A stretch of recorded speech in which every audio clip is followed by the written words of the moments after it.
Depleted uranium munitions are solid uranium-238. They are not coated, they are not tipped. Each and every tank round fired by the Abrams tank is 10 pounds of solid uranium-238 contaminated with plutonium, neptunium, and americium. Now, the contamination came from the U.S. Department of Energy manufacturing sites in Paducah, Kentucky, Oak Ridge in Tennessee, and Portsmouth in Ohio. Solid uranium-238. Now, the A-10 Warthog aircraft, it's a phenomenal tank buster. It's excellent in combat, just like the Abrams tank is. Each individual round fired by the Warthog is 3/4 of a pound of solid uranium-238. They are not coated, they are not tipped. We fired about 1 million rounds of the 30 millimeter during the Gulf War.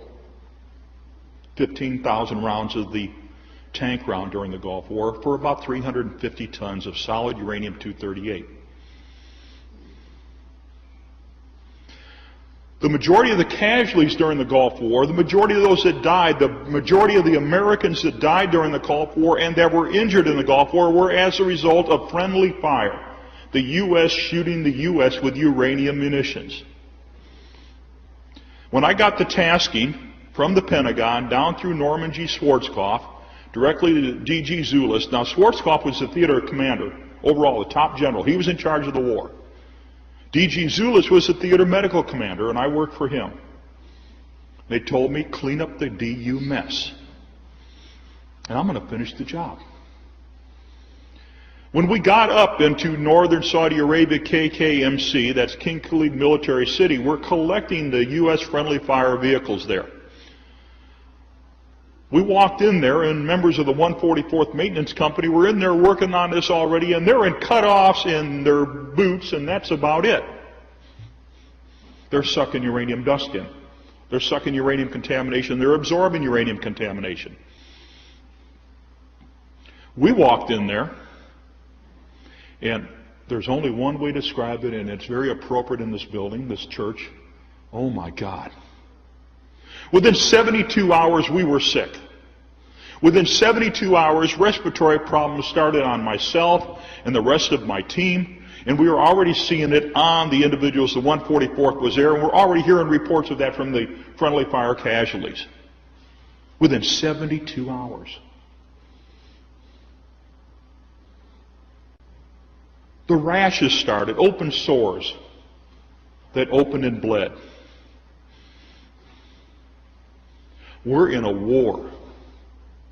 Things are blowing up around us. We're pulling unexploded ordnance out of these destroyed vehicles.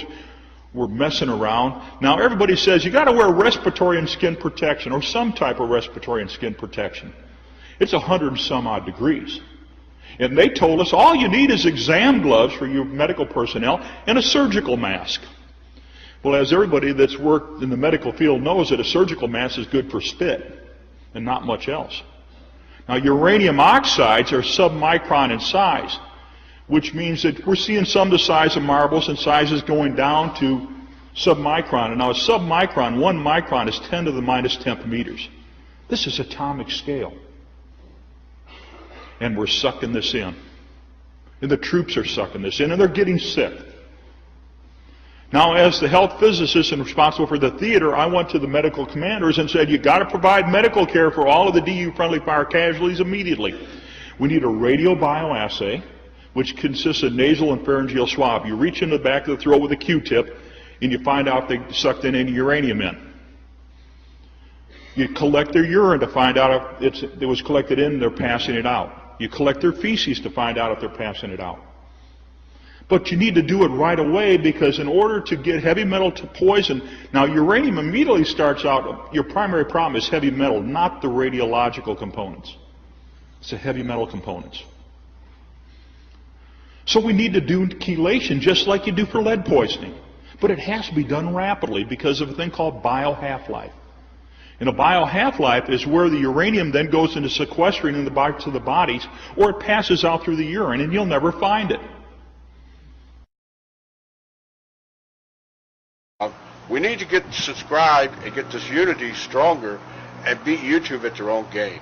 Okay, that's what this is about. Like I say, go to the remix button, hit the remix button. That way you'll have this video and keep up with this. Otherwise, YouTube's just going to control us, guys, and it's really